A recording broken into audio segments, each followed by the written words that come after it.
Back to the addiction topic, though. This guy made a silly little smartphone game that was totally addictive, and it was called Flappy Bird. He was making $50,000 a day by people downloading this and spending, he looked at the analytics of it, and he goes, oh, what have I done?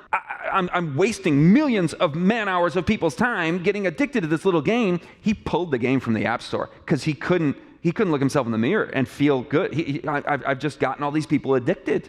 Somebody else made a knockoff game and walked away with the cash, but he walked away with his integrity.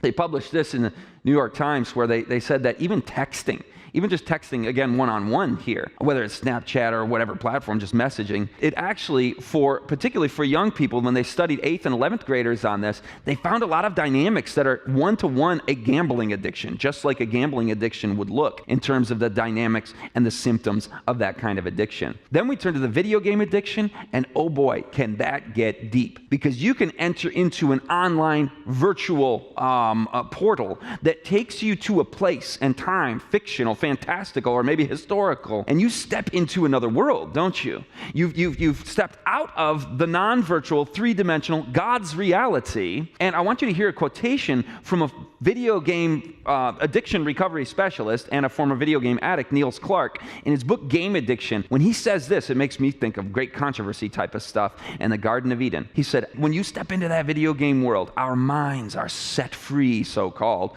to explore and exercise heightened abilities and senses in a space that still looks and feels real. Games take our senses beyond the confines of reality. At the same time, those sensations also allow the inflation and extension of our consciousness, unique ways of being. And you thought it was just a game. Really, when you look at it from that angle, it is a counterfeit reality, isn't it? It can become that because you immerse yourself, heart and mind and time and intentions and identity in the video game or in the social media persona of yourself. It can have some of the same dynamics. It becomes a counterfeit reality.